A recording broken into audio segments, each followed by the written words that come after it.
There are moments in a pilot's career when you realize you're not just flying a machine. You're carrying the hopes of hundreds of people in your hands. My name is Colonel Michael Thompson, and after 25 years flying for the United States Air Force, I thought I'd seen it all.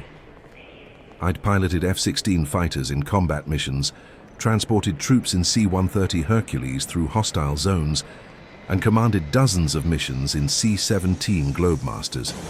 But nothing, absolutely nothing, prepared me for that September morning in 2019, when I received the call that would change my perspective on what it means to be responsible for human lives.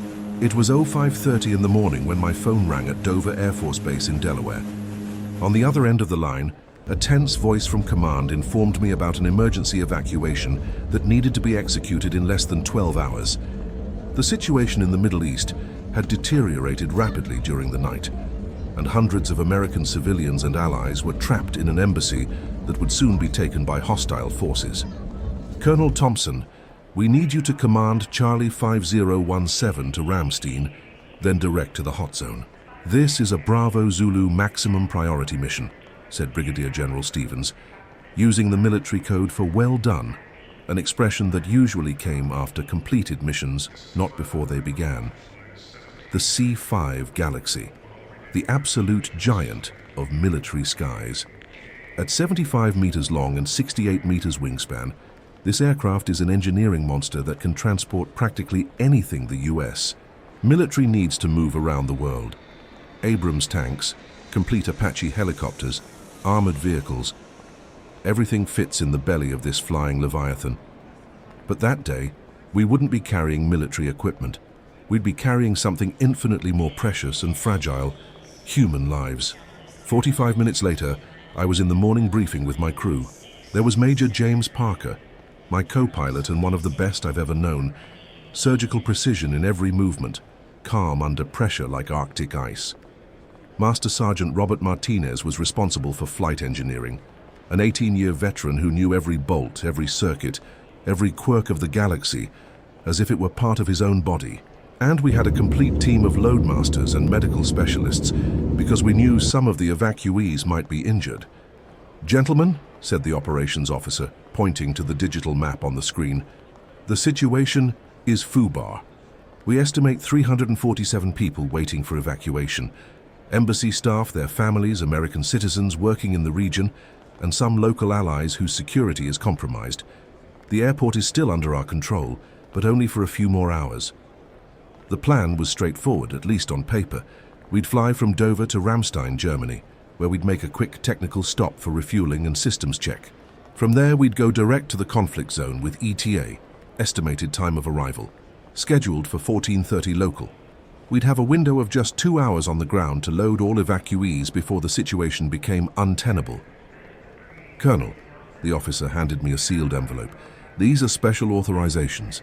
If things go sideways, you have full authority to make any decision necessary to protect the human cargo." Human cargo. That's what we called it when we transported people on military missions. But those words always caused a knot in my chest. They weren't just numbers on a cargo manifest. They were fathers, mothers, children, people with dreams, fears, families waiting for them at home. At 07:15, we were doing the walk-around of the Galaxy. This aircraft is so immense it takes almost an hour to properly inspect the entire exterior. The 4 General Electric TF-39 engines, each capable of generating over 40,000 pounds of thrust, were in perfect condition. The hydraulic systems, fundamental for controlling a machine this size, were responding normally. The main landing gear, a complex system of 28 wheels distributed across 6 trucks, was spotless. "Boss," said Sergeant Martinez, emerging from under the right wing with his flashlight still in hand, "all systems nominal. The Galaxy is ready to fly." At 08 Wallace, we initiated the startup sequence. The C-5 isn't an aircraft you simply turn on and fly away. It's a ritual of almost 30 minutes, checking hundreds of systems, testing communications, aligning inertial navigation systems, verifying flight computers. Every checklist is sacred when you're about to put almost 400 tons in the air. "Dover Tower, Charlie 5017 requesting clearance to taxi," I transmitted on the radio. "Charlie 5017, Dover Tower. Taxi via Alpha. Bravo to runway 23. Wind 240 degrees at 8 knots. QNH 3015. The Galaxy began moving slowly along the taxiway. Even empty, the aircraft weighs over 170 tons, and you feel every one of them when you're at the controls. It's not like flying a fighter, where you and the machine become one. In the Galaxy, you're commanding a flying fortress, negotiating with physics at every movement. At the threshold of runway 23, we did final checks. Flaps configured, flight systems verified, engines stabilized. Major Parker was reading the takeoff checklist with his usual precision. "Flight controls?" he asked. "Checked and free," I replied, moving the stick to verify all control surfaces responded appropriately. "Takeoff power?" "Set. Dover Tower, Charlie 5017 ready for takeoff. Charlie 5017 cleared for takeoff runway 23. Have a good flight, folks." I pushed the 4 throttles forward, and the TF-39 engines responded with a roar you feel in your bones. The Galaxy began accelerating down the runway, slowly at first, then gradually gaining speed. V1 decision speed 140 knots. VR rotation speed 155 knots. I pulled gently on the stick, and 380 tons of aircraft lifted majestically from the ground. "Positive rate," announced Parker. "Gear up," I responded, and we heard the familiar sound of the landing gear retracting into the aircraft's belly. "Dover departure, Charlie 5017, passing 1,500 feet, requesting vectors for Ramstein. Charlie 5017, radar contact. Turn heading 090. Climb and maintain flight level 350. Have a safe mission." The flight to Ramstein was smooth as expected. The C-5 is a stable and predictable aircraft under normal conditions. It cruises comfortably at 40,000 feet, consuming fuel at a rate that would make a civilian pilot cry, but offering the reliability that only decades of military engineering can provide. During the 8 hours of flight across the Atlantic, I had time to reflect on the mission awaiting us. I'd participated in evacuations before, but never anything of this magnitude. 347 people, trusting our ability to get them out of a situation that was deteriorating by the hour. Sergeant Martinez was constantly monitoring all aircraft systems. The C-5 has over 700 different monitoring points, from hydraulic pressure to engine bearing temperatures. In an aircraft of this complexity, small problems can quickly turn into major emergencies if not detected early. "Colonel," he approached my station, "we have a slightly elevated reading on engine number 3 oil temperature, still within parameters but worth keeping an eye on." "Roger, Martinez, keep monitoring. Any changes, inform me immediately." We landed at Ramstein at 19:30 local after an uneventful flight. The German airbase is a crucial hub for American operations in Europe and the Middle East, and all infrastructure was prepared to receive us. While the ground crew refueled the Galaxy with almost 150,000 liters of fuel, we took the opportunity to do a complete aircraft inspection and receive the final update on the situation in the operating zone. "Colonel Thompson," said the intelligence officer, "the situation is deteriorating faster than predicted. You'll have a maximum of 90 minutes on the ground.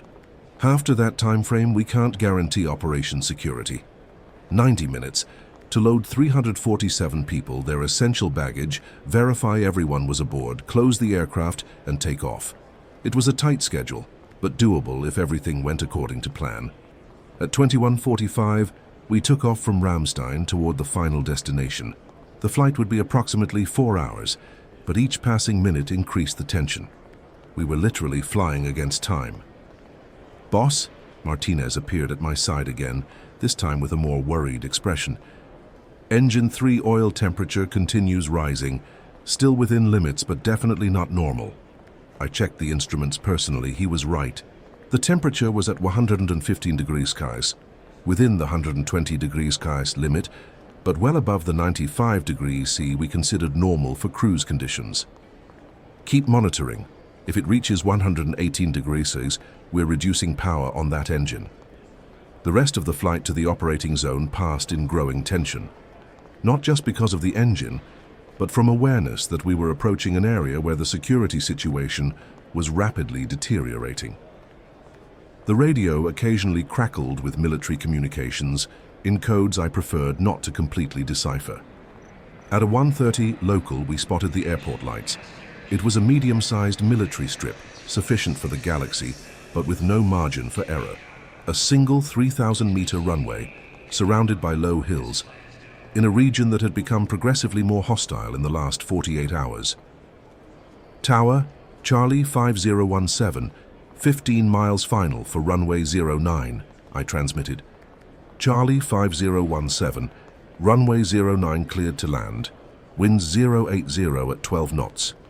Expedite taxi after landing, ground support waiting. The landing was smooth considering the circumstances. The Galaxy touched the runway with its characteristic gentleness, and within minutes we were taxiing to the position where the evacuees awaited us. The scene we encountered was something I'll never forget. Hundreds of people waited in organized groups on the tarmac. Entire families with minimal baggage, small children sleeping in their parents' arms, elderly people in wheelchairs. Some were visibly injured, others just exhausted from the stress of recent days. But in every face, I saw the same expression: hope. The ground crew immediately began the boarding process. The C-5 Galaxy has a unique configuration for people transport. 2 floors, with capacity to accommodate up to 365 passengers in temporary seats. The main floor, normally used for cargo, had been configured with removable benches. The upper floor would accommodate families with small children and the injured who needed medical attention. Colonel, the evacuation team leader, approached. "We have a problem. More people arrived than expected. Today it's 367 souls, not 347, and some are in medical conditions requiring constant monitoring during flight. 367 people. We were 22 people above maximum recommended capacity. Under normal conditions, this would be unacceptable. But these weren't normal conditions. How long do you need to board everyone?" I asked. "Minimum 2 hours, maybe 2.5 with the medical cases. 2.5 hours.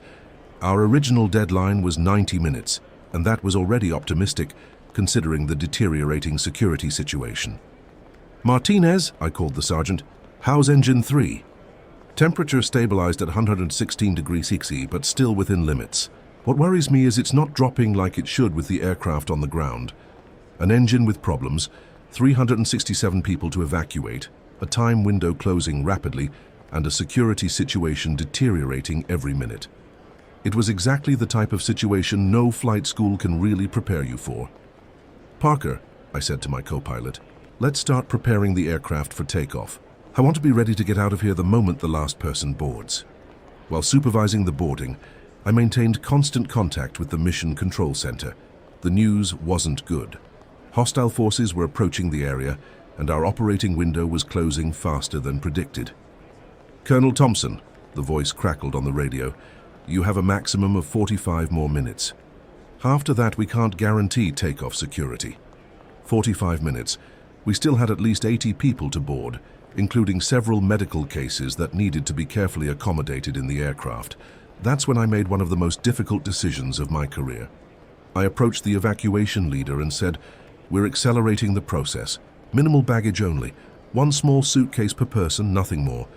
Medical cases priority, families with children next, all other adults last." "Colonel, this is going to cause panic. People won't want to leave their stuff behind." "Would you rather they leave their stuff or leave their lives?" The next hour was one of the most intense periods I've ever lived through. Boarding accelerated, but not without drama. People cried, leaving behind family photographs, important documents, memories of a lifetime. But they understood the urgency. The children were impressive, calmer than many adults, adapting to the situation with the flexibility only the young possess. "Boss," Martinez appeared at my side again, "we have a bigger problem. Engine 3 temperature just jumped to 119 degrees C. 1 more degree and we're going to have to shut down. An inoperative engine would mean much more than just power loss. It would mean severe weight limitations, reduced flight altitude, much higher fuel consumption, and aircraft controllability issues. With 367 people aboard, these limitations could become critical." "How long have we been at this temperature?" I asked. 5 minutes. "And it's rising slowly." I looked out the cockpit window. We still had at least 30 people in line to board. 15 more minutes, minimum. If the engine reached 120 degrees Celsius before that, we'd have to make an impossible decision. Take off with a compromised engine, or leave people behind. Parker, start calculating numbers for takeoff with engine 3 at idle power only. I want to know what our margin is. While Parker worked on the calculations, I continued monitoring the boarding. Families were settling into temporary seats with crew help. The Galaxy's main floor had transformed into a mini-city, with people of all ages accommodated in a space that normally transported tanks. "Colonel," one of the medical team nurses approached.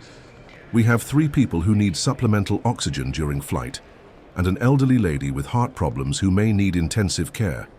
Intensive care at 40,000 feet altitude." It was another challenge not in the flight manuals. "Do we have sufficient medical equipment?" "We have the basics, but if she goes into severe cardiac crisis, we'll need to divert to the nearest hospital." "Understood. Keep her constantly monitored." 20 minutes later, engine 3 temperature reached exactly 120 degrees. By protocol, I should shut down the engine immediately, but we still had 8 people in line to board, including a family with 2 small children. "Martinez, what's your technical assessment? Can we keep this engine running 10 more minutes?" The sergeant looked directly in my eyes. It was a question that put his technical experience against established safety protocols. "Colonel, technically, the aircraft can handle a few minutes above 120 degrees without immediate catastrophic damage. But it's uncharted territory, and if something goes wrong, it can be real fast." It was the type of decision that defines a military pilot's career. Follow protocols and possibly leave people behind, or assume a calculated risk to save every possible life. We keep running, but prepare for emergency shutdown if temperature goes over 125 degrees C. "Roger, boss." The next 8 minutes felt like hours. Engine temperature oscillated between 120 degrees C and 122 degrees C, never exceeding the limit I'd established, but remaining dangerously close. Every minute, I looked out the window, counting how many people still needed to board. 6 people. 5. 4. "Last family boarding," someone from the ground crew shouted.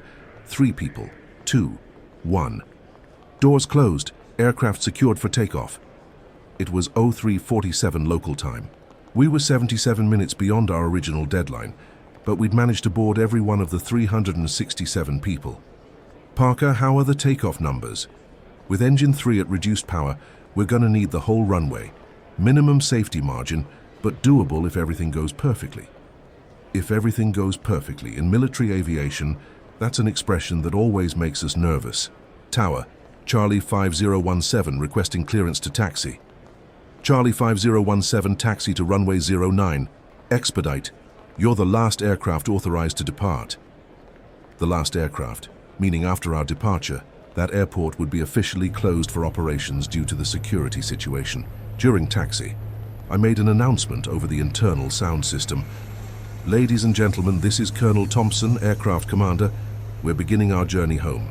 The flight will be long, approximately 12 hours with a technical stop, but our crew is prepared to ensure you arrive safely at your destinations. I ask that you remain in your seats with seatbelts fastened until further notice."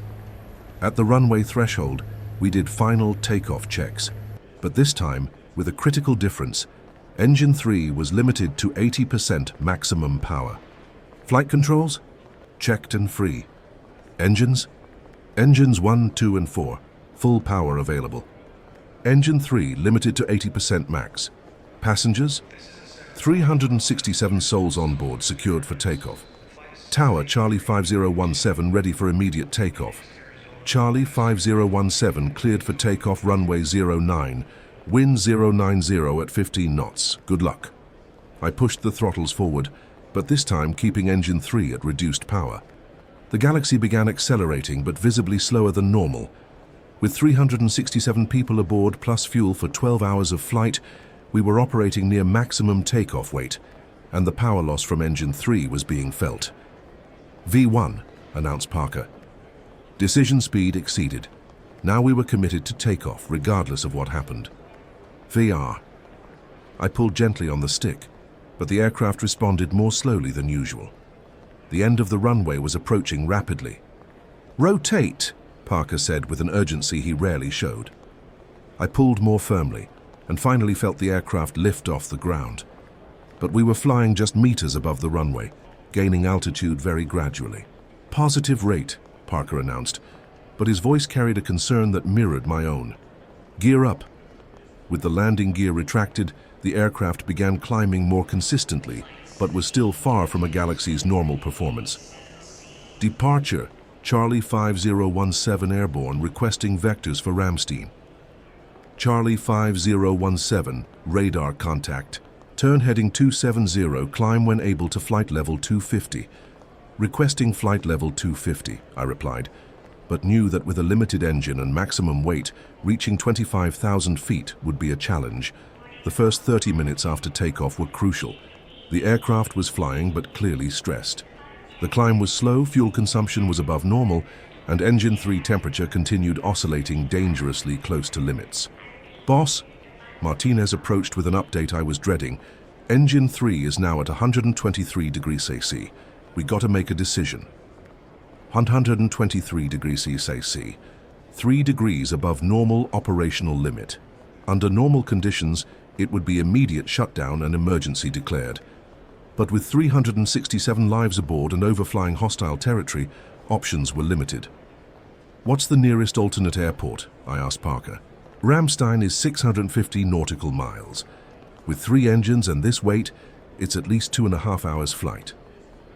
2.5 hours maintaining an engine above operational limits. It was a calculated risk bordering on irresponsible, but the alternative, attempting an emergency landing in hostile territory with 367 civilians aboard, was unacceptable. "Martinez, your technical assessment. Can we keep this engine running 2 more hours?" The sergeant was clearly conflicted between his technical responsibility and the reality of the situation. "Colonel, we're in uncharted territory. Temperature is high, but other engine parameters, vibration, oil pressure, RPM, are normal. If there's no additional deterioration, maybe isn't a word pilots like to hear, especially in critical situations. Keep monitoring. Any change in other parameters, immediate shutdown." During the next hour, I flew the Galaxy like I was carrying crystal.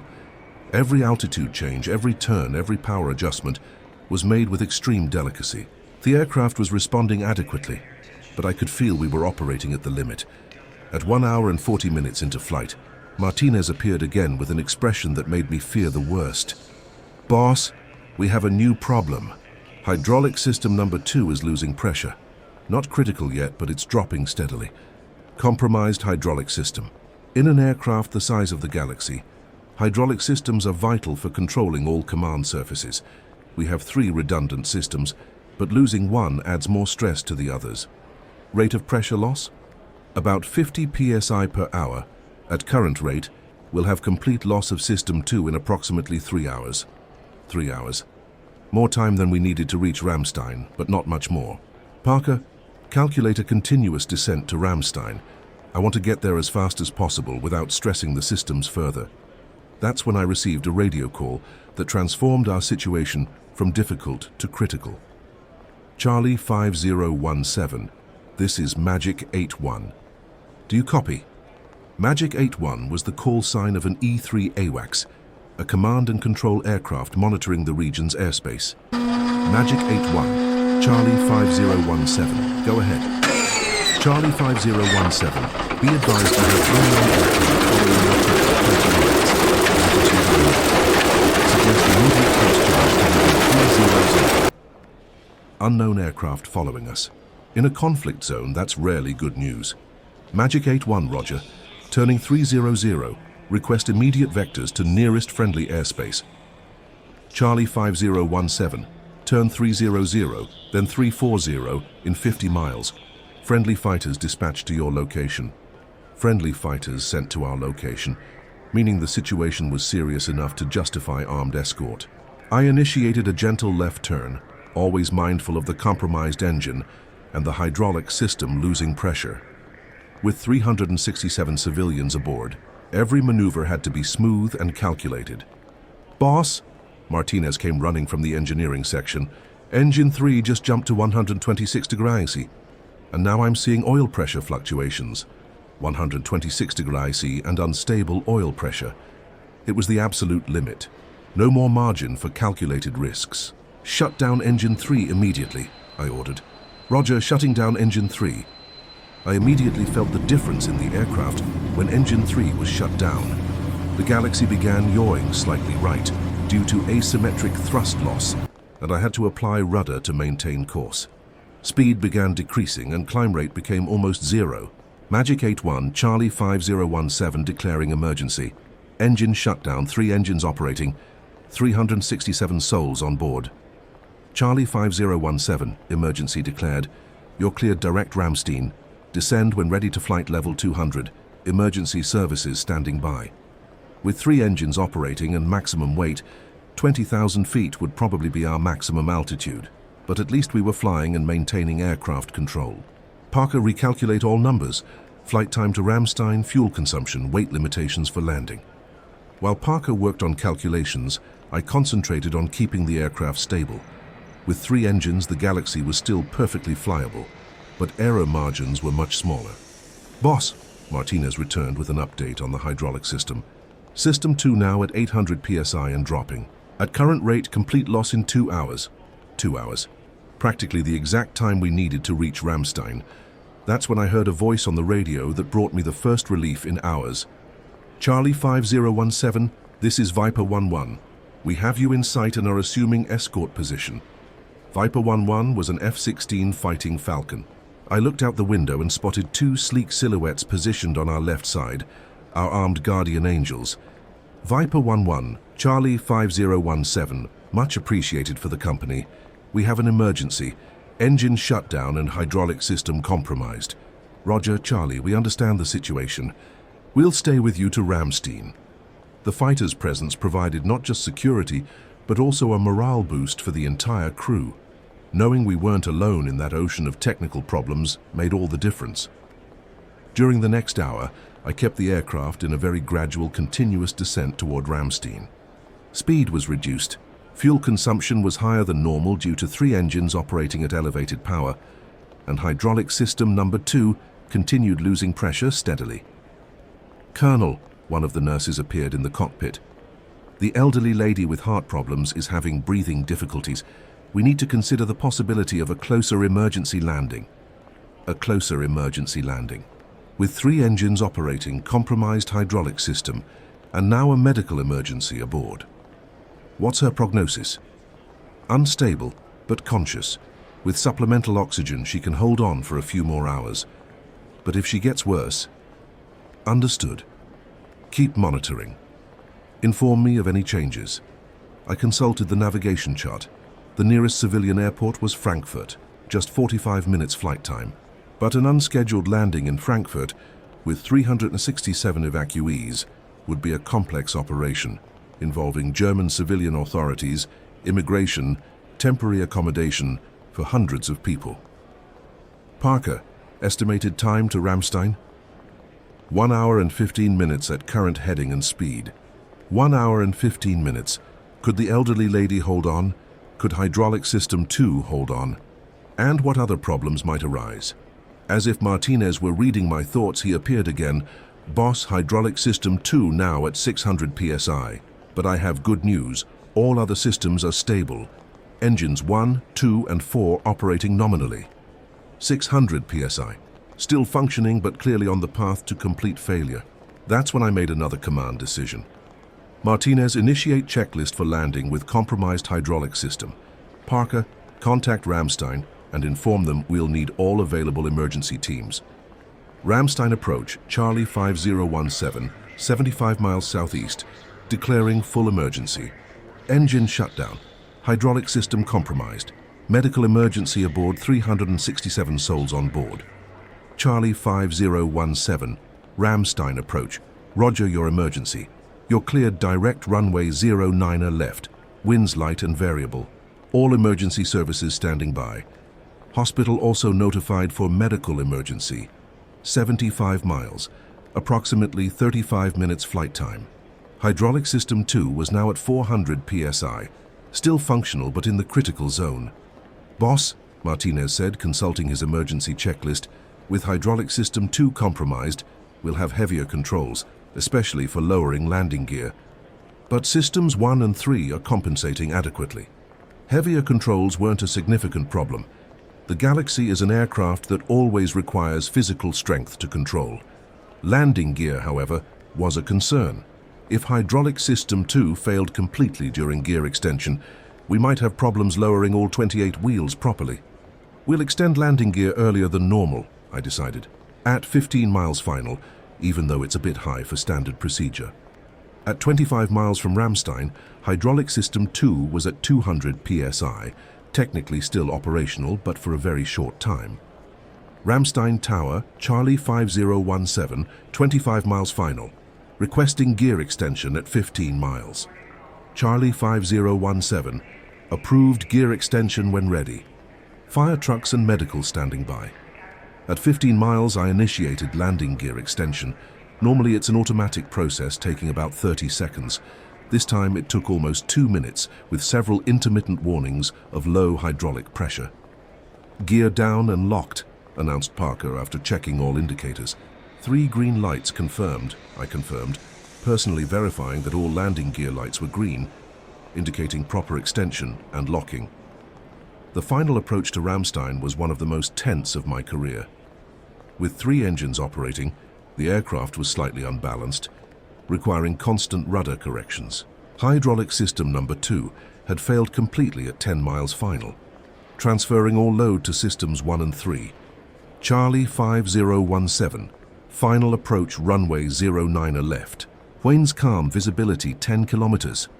Final approach runway 09 left. Charlie 5017.